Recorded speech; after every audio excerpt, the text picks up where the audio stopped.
Hello friends, welcome to गिलफुल study. मैं कृष्ण आप सभी का बहुत बहुत स्वागत करता हूं। और आज की वीडियो में हम करने जा रहे हैं जनरल साइंस के वो सारे क्वेश्चंस जो कि किसी न किसी एग्जाम में बार बार रिपीट हुए हैं। तो आई थिंक ये क्वेश्चन आपके लिए बहुत ही इंपॉर्टेंट होंगे यदि आप किसी भी गवर्नमेंट एग्जाम की तैयारी करते हैं। तो जनरल साइंस जो होता है वो आपके लिए एक बहुत ही महत्वपूर्ण रोल प्ले करता है आपको अच्छा स्कोर करने में। ठीक है, क्योंकि यही जो कुछ मार्क्स होते हैं जो आपको डिफरेंस पैदा करते हैं एक अच्छे स्टूडेंट में और एक जो कि एक एवरेज स्टूडेंट होता है। वो क्या करता है, वो साइंस को ज्यादा नहीं पढ़ करके वो मैथ और रीजनिंग पर ज्यादा ध्यान देता है, जिससे क्या होता है उसका जो साइंस का जो पोर्शन वो छूट जाता है और वो स्कोर नहीं कर पाता है। ठीक है, और फिर बाद में वो पछताता है कि हमने स्कोर नहीं कर पाया। ठीक है, तो यदि आप चाहते हैं कि आपका जो एक दो मार्क्स भी कम से कम है वो बाकी लोगों से ज्यादा रहे, तो आपको साइंस पर ज्यादा ध्यान देना पड़ेगा। ठीक है, तो आपको साइंस में स्कोर करना पड़ेगा, खास करके फिजिक्स और केमिस्ट्री में। तो इस वीडियो में हम लोग एक सीरीज चल रही है, इसमें अभी हम लोग 30 क्वेश्चन कर चुके हैं और आज भी हम लोग कुछ अच्छे खासे 15-20 क्वेश्चन करने वाले हैं। ठीक है, और ये सीरीज आगे भी चलती रहेगी। तो आप काम करो, एक चैनल को सब्सक्राइब कर लो और बेल आइकन को प्रेस कर दो। ठीक है, इससे क्या होगा कि हम जब भी कोई वीडियो अपलोड करेंगे तो उसकी जो नोटिफिकेशन है वो आपको पहले मिल जाएगी और वीडियो जो है वो सबसे पहले आप देख पाएंगे। ठीक है, तो चलो क्वेश्चन को स्टार्ट करते हैं।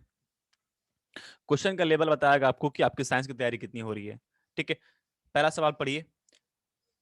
जब किसी बोतल में पानी भरा जाता है और उसे जमने दिया जाता है तो वह बोतल टूट जाती है, क्योंकि अब सुनो, यहां पर क्या है, बोतल में आप पानी भरते हो और उसको फ्रीज कर दो, मतलब जमने के लिए छोड़ दो, तो क्या होगा, बोतल टूट जाती है। ऐसा होता है क्योंकि, देखो अब यहां पर क्योंकि का जवाब ये है कि ऑप्शन पहले आप ध्यान से पढ़ो एक बार। पानी जमने पर फैलता है, ऑप्शन ये है। बी में बोला गया है कि बोतल हिमांक पर सिकुड़ती है। ठीक है, नंबर सी में बोला गया है बोतल के बाहर का तापक्रम अंदर से ज्यादा होता है। और ऑप्शन डी में बोला गया है पानी गर्म करने पर फैलता है। अब जब हम यहाँ पर जमने की बात करें तो गर्म करना, तो ये तो ऐसे गलत हो गया। ठीक है, बोतल के बाहर का तापक्रम अंदर से ज्यादा होता है। अब तापक्रम अंदर ज्यादा है, बाहर कम है, और यहाँ हम जमने की बात कर रहे हैं तो तापक्रम तो आएगा ही नहीं ना, ज्यादा गर्म तो आएगा नहीं, बहुत कम हो गया। अब बचा क्या, ऑप्शन में ए और बी। आप एक बात ध्यान समझो कि आप ना एक स्टेटमेंट याद कर लेना, ऑप्शन इसका ए सही हो जाएगा। जब भी हम पानी को जमने के लिए छोड़ देते हैं, ठीक है, जब पानी फ्रिज करता है, जब पानी फ्रिज करता है तो उसका वॉल्यूम बढ़ जाता है। उसका जो वॉल्यूम है ना वो वॉल्यूम बढ़ता है, वॉल्यूम इंक्रीज करता है। तो जब वॉल्यूम इंक्रीज करेगा तो साइज भी क्या होगा उसका, बढ़ेगा। साइज क्या होगा उसका, बढ़ेगा। इसीलिए जो पाइप्स होते हैं फट जाते हैं। देखिएगा एक क्वेश्चन और आता है कि विदेशों में ठंडे के दिनों में जो पानी के जो पाइप होते हैं ना वो फट जाते हैं, क्योंकि जब पानी जमता है तो उसका जो आयतन है वो बढ़ता है। यहाँ पर क्या बोलेंगे, इसका जो आयतन है, आयतन बढ़ने लगता है, जिसके कारण क्या होता है, पाइप फट जाता है। आ रहा समझ में आपको? तो ये हो गया इस सवाल का उत्तर। ओके, चलो आगे सवाल देखो। सड़क पर चलने की अपेक्षा बर्फ पर चलना कठिन होता है। बहुत ही इंपॉर्टेंट क्वेश्चन है ये, वेरी वेरी इंपॉर्टेंट क्वेश्चन है। क्योंकि अब देखो यहां पर जब हम चलने की बात करते हैं तो हमारे मन में सबसे पहले क्या आता है, फ्रिक्शन, घर्षण आता है। ठीक है, हमारे मन में एक सबसे पहला बल आता है कि फ्रिक्शन क्या होता है, क्योंकि हमको चलने में फ्रिक्शन ही हेल्प करता है, हमको घर्षण ही हेल्प करता है। ठीक है, अब यहाँ पर पहला बात क्या बोल रहा है कि बर्फ सड़क से सख्त होती है। ये तो ऐसी भी गलत चीज है, ये तो होता ही नहीं है।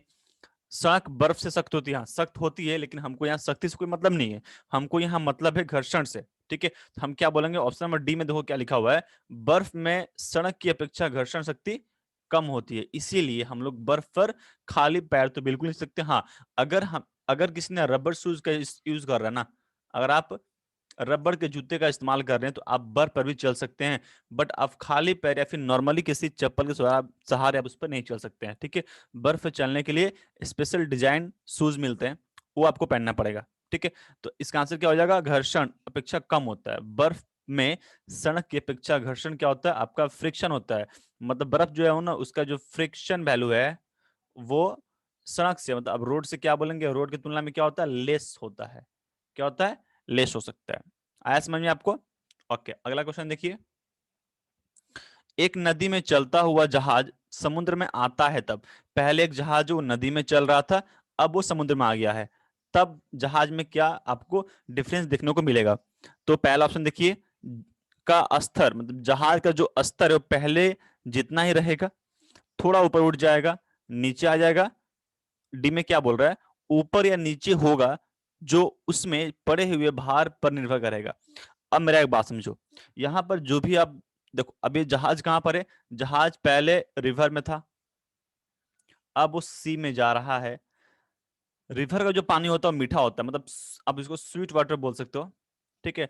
तो इसकी जो डेंसिटी होती है ना, इसकी जो डेंसिटी होती है वो कम होती है, और जो आपका सी वाटर होता है वो होता है सॉल्ट वाटर, ठीक है। अब सॉल्ट वाटर की जो डेंसिटी होती है वो हाई होती है, इसकी डेंसिटी क्या होती है? हाई होती है। तो जिसकी डेंसिटी हाई होती है वहां पर डूबना बहुत मुश्किल होता है। तो अब क्या होगा, जब जहाज नदी से जब जहाज रिवर से सी में आएगा ना, तो डेंसिटी ज्यादा होने के कारण थोड़ा सा ऊपर चला जाएगा। ऑप्शन बी में क्या बोलेंगे? थोड़ा सा ऊपर चल जाएगा, ठीक है। देखो जहां पर डेंसिटी ज्यादा, आप वहां पर डूब नहीं सकते। जैसे कि आप नाम सुने डेड सी, डेड सी में कोई भी व्यक्ति डूब नहीं सकता है, क्योंकि वहां पर डेंसिटी इतना हाई है कि आप डूब नहीं सकते। यू कैन जस्ट मतलब स्विम, अगर आपको ऐसे छोड़ दिया जाए, फेंक दिया जाए, तो आप भी उसमें नहीं डूबेंगे, ठीक है। कभी सर्च मारना डेड सी, आपको दिखेगा कि वहां क्या नजारा है। ओके, आगे चलो बढ़ते हैं। लोहे की कीले पारे में तैरती है, देखो पता ना, पारा इसको मतलब मर्क्यूरी बोलते हैं, उसमें तैरती है, जबकि वही कील पानी में डूब जाती है। देखो अब यहाँ पर डूबने की बात आ गई ना, बस आपको दिमाग में क्या रखना है? डेंसिटी, घनत्व के बारे में सोचना है, ठीक है। घनत्व के बारे में आपको सोचना है। अब यहाँ पर किसके बारे में सोचना है? पहला है पारा आपका, तो पारा का घनत्व सोचना है, और फिर पानी का सोचना है। तो जो पानी का जो होता है वो बहुत ही कम होता है, जो पारा का होता है बहुत ही ज्यादा घनत्व होता है। जो पारा का जो घनत्व है बहुत ज्यादा होता है इन कंपेयर टू वाटर, ऐसा बोल सकते हो। पानी का तो कम होता है। अब बात करते हैं लोहा यहाँ पर, क्योंकि हमको लोहा को डुबाना है, ठीक है। तो लोहा भी है यहाँ पर, तो हमें क्या सोचना होगा कि जो लोहा का जो घनत्व है वो पानी से ज्यादा है, ठीक है। जो पानी है ना, इससे ज्यादा किसका है? लोहा का है। लेकिन लेकिन लेकिन जो लोहा का जो घनत्व है वो पारा से कम है, पारा से कम है, इसीलिए लोहा क्या होता है? पारे पर तैरता है। पारे पर क्या होता है? तैरता है। तो ऑप्शन में ढूंढिए कहां पर है। देखिए यहाँ देखिए, लोहे का जो भार है पानी से अधिक है और तथा पारे से कम, हाँ ये हो सकता है। देखो अब जो भार है, लोहा का जो भार है वो पानी से अधिक है लेकिन पारे से कम है। ऑप्शन नंबर सी चेक कर लेते हैं। लोहे का घनत्व तो पानी से अधिक है और पारे से कम है, हाँ। तो हम यहाँ पर अब घनत्व के बारे में बात करें, हम भार नहीं। अगर देखो, अगर यहाँ पर आपको घनत्व वर्ड इस्तेमाल नहीं किया होता तो हम ना ऑप्शन में बी में जाते हैं, लेकिन अब यहाँ पर क्या बोल रहा है कि जो लोहे का जो घनत्व है पानी से अधिक है, हाँ ये तो सही है, जो लोहे का घनत्व है पानी से अधिक है और पारा से कम है, तो ऑप्शन नंबर सी इसका करेक्ट आंसर हो जाएगा। लोहे का घनत्व पानी,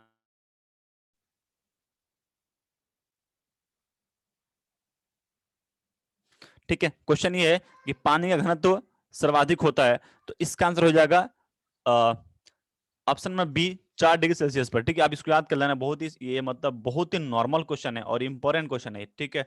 आपसे किसी भी एग्जाम पूछ सकता है कि पानी का जो घनत्व है सबसे ज्यादा कितना होता है, तो आप बोलिएगा 4 डिग्री पर होता है। इसके अलावा जैसे आप इससे ऊपर जाएंगे तो भी घटेगा, नीचे आएंगे तो भी घटेगा, ठीक है।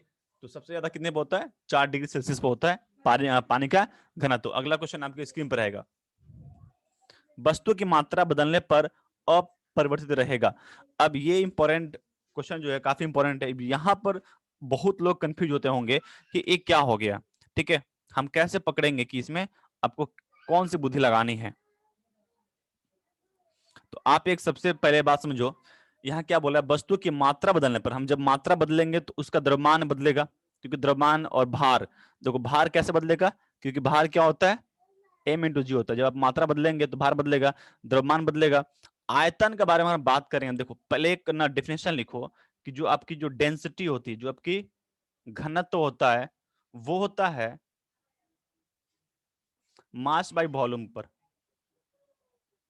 ठीक है। अब यहां से एक कंफ्यूजन है, कंफ्यूजन ये है कि जो वॉल्यूम है ना वो मास पर डिपेंड करता है। वॉल्यूम जो है वो मास पर डिपेंड करता है, लेकिन जो डेंसिटी होता है ना वो मास पर डिपेंड नहीं करता है। जो डेंसिटी है वो मास पर डिपेंड नहीं करता। डेंसिटी एक प्रॉपर्टी, हर एक मटेरियल का अलग अलग प्रॉपर्टी होती है, ठीक है, तो हम यहाँ से ये बोल सकते हैं कि अगर हम वस्तु की मात्रा को बदलें तो उसका जो घनत्व है वो अपरिवर्तित रहेगा, ये नहीं बदलेगा। बाकी बदलेंगे, आयतन बदलेगा, भार बदलेगा, द्रव्यमान बदलेगा, लेकिन जो उसका घनत्व है वो नहीं बदलेगा, क्योंकि हर एक बॉडी का जो घनत्व है वो अपना अलग अलग होता है। तो हम ये बोल सकते हैं कि जो घनत्व है वो किसी बॉडी का एक खुद का प्रॉपर्टी होता है, जो उस बॉडी पर ही निर्भर करता है, उसके मास पर निर्भर नहीं करता है। ठीक है, तो आप इस क्वेश्चन को समझ जाइए, क्वेश्चन एक लेवल क्वेश्चन है, यूपीपीसीएस में क्वेश्चन आ चुका है, मतलब इस क्वेश्चन में जान प्राण है तभी तो आया है। आगे चलो, आगे बढ़ते हैं।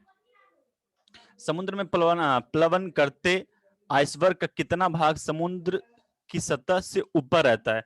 अब देखो, सबको एक बात पता है कि अगर पूछा जाए कि कितना भाग नीचे होता है, तो सभी ने याद कर रखा है कि 90% तो नीचे होता है। तो 90% का मतलब क्या होता है? मतलब ये होता है कि 9/10 भाग समुद्र के नीचे है।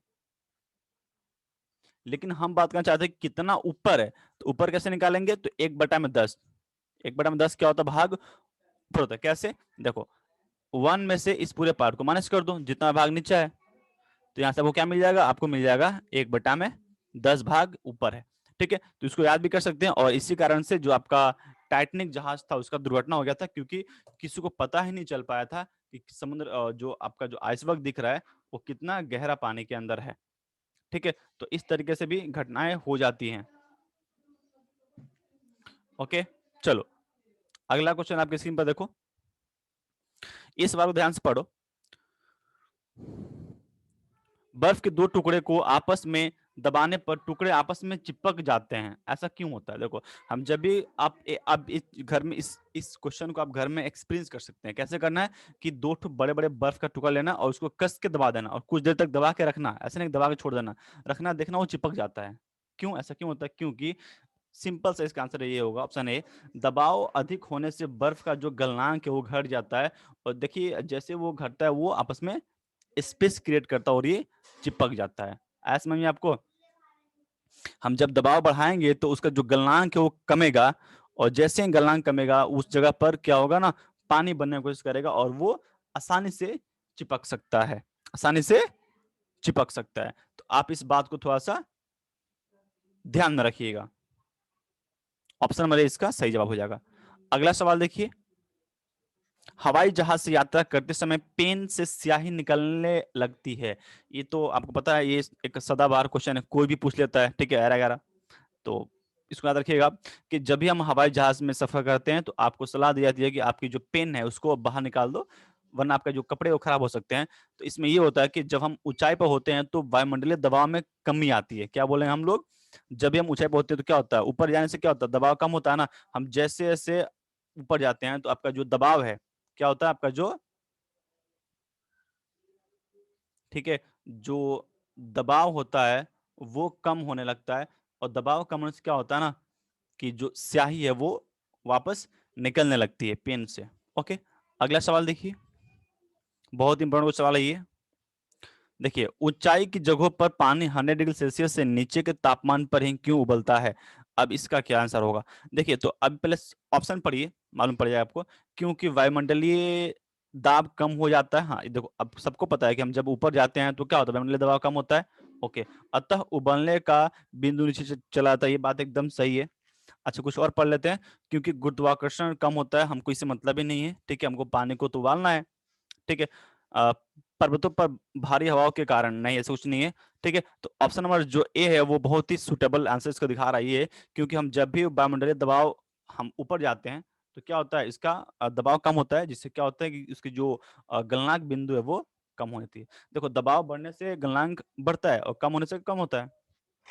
तो आप इसको ऐसे समझ सकते हैं। अगला सवाल देखिए, प्रेशर कुकर में खाना जल्दी बन सकता है, ऐसा क्यों होता है? ठीक है, प्रेशर कुकर जो होता है उसके अंदर जो आपका जो खाना है वो जल्दी पकता है, ऐसा क्यों होता है? क्योंकि तो अब जो इसमें जो ऑप्शंस गिवन हुए हैं, इसमें जो ऑप्शंस गिवन हुए हैं वो ध्यान समझो। अधिक दाब पर पानी कम तापक्रम पर उबलने लगता है, ऐसा नहीं है। ठीक है, अब यहाँ देखो, ऑप्शन नंबर जो आपका बी है, अधिक दाब पर पानी अधिक तापक्रम पर उबलता है। हाँ, ये एक पॉसिबिलिटी है। ठीक है, तो हम क्या बोलेंगे? जब दबाव आपका अधिक होता है, जब दबाव आपका अधिक होता है उस समय हम क्या बोलेंगे? कि अधिक तापक्रम पर उबलने लगता है। ठीक है, ऑप्शन नंबर बी। अगला सवाल देखिए, वायु दाब मापी कि रीडिंग में अचानक गिरावट, वेरी इंपॉर्टेंट क्वेश्चन है ये। जब वायुमंडल दबाव जिस जिस इंस्ट्रूमेंट से हम लोग वायुमंडलीय दबाव को मापते हैं, अगर उसमें अचानक गिरावट दिख जाए, आपको अचानक गिरावट दिख जाए, तो ये किस बात का संकेत दिखाता है? ठीक है, मौसम के हिसाब से। तो जैसे भी अगर आपको अचानक पारा गिरने लगे, तो आप क्या बोलिएगा कि तूफान आने की संभावना है। क्या बोलेंगे? तूफान आने की संभावना है। ओके, चलो अब यहाँ देखो, हाइड्रोजन से भरा रबर का गुब्बारा वायु में ऊपर जाकर के फट जाता है, क्योंकि, ठीक है। अब यहाँ देखो, ये गुब्बारा फट रहा है, ऐसा क्यों होता है? ध्यान समझिएगा। हम जैसे कि मान लो जैसे जैसे ऊपर जाएंगे, ठीक है, इसका जो दबाव है, जो इसका जो दाब है, वो क्या होगा? दाब कम होगा। अब जब दाब कम होगा तो इसका जो आयतन है वो बढ़ेगा। आयतन क्या होगा? बढ़ेगा। अच्छा, ये कैसे होता है? तो एक बॉयल्स का नियम है, आप थोड़ा पढ़ लीजिएगा वो। तो बॉयल्स के नियम के अकॉर्डिंग ये चीजें हो रही हैं। तो जैसे ही उसका आयतन बढ़ेगा तो जो गुब्बारा है वो फट सकता है। तो हम यहाँ क्या बोलेंगे? देखिए, हाइड्रोजन का भार बढ़ जाता नहीं, दाब बढ़ जाता है और नहीं घटे, ठीक है। तो ऑप्शन सी में क्या होगा? हाइड्रोजन का दाब घट जाता है, ठीक है। दाब घटने से क्या होता है? घटने से क्या होगा आपका? ये जो बलून है वो फट सकता है, ठीक है। हाइड्रोजन यहाँ होगा, यहाँ पर वायुमंडलीय दबाव होगा, ठीक है। तो ऑप्शन नंबर जो डी इसका सही जवाब होगा। ओके, चलो अगला सवाल देखिए। सूर्य में निरंतर ऊर्जा का सृजन किस कारण से होता है? जो सूर्य भगवान है उसके अंदर जो ऊर्जा का निर्माण होता है, उसका मुख्य कारण क्या होता है? ठीक है, तो ऑप्शन देखिए, नाभिकीय संलयन, नाभिकीय विखंडन, ठीक है, या फिर रेडियो सक्रियता, या फिर कृत्रिम रेडियो सक्रियता। ठीक है, तो इसका जो आंसर होगा वो होगा आपका नाभिकीय संलयन, ठीक है। न्यूक्लियर, जिसको हम बोलते हैं फिजन, न्यूक्लियर फ्यूजन बोलते हैं। तो उसके कारण जो सूर्य है वहां पर निरंतर ऊर्जा का सृजन होता रहता है, ठीक है। तो ऑप्शन नंबर ए नाभिकीय संलयन इसका सही जवाब हो जाएगा, ठीक है। तो आशा करते हैं आपको ये आज का सेशन अच्छा लगा होगा। अगर आपको वीडियो अच्छी लगी हो, और आपको जो क्वेश्चन है उनका लेवल अच्छा लगा होगा, तो प्लीज वीडियो को एक बार लाइक करना, शेयर करना और चैनल को सब्सक्राइब कर लेना, ठीक है। तो ये काम आपको पहले करना है। और आपसे एक रिक्वेस्ट है कि कमेंट बॉक्स में कमेंट करो कि आपको क्या आज ज़्यादा इंप्रूव करना है, ठीक है। उसके ऊपर हम टॉपिक वीडियो बनाएंगे, ठीक है। जो भी टॉपिक आपको हार्ड लगता है वो हमें कमेंट बॉक्स में कमेंट कर सकते हैं आप, हम उसके ऊपर वीडियो बनाएंगे, ठीक है। चलो, तो मिलते हैं अगले वीडियो में, तब तक के लिए बाय बाय, धन्यवाद।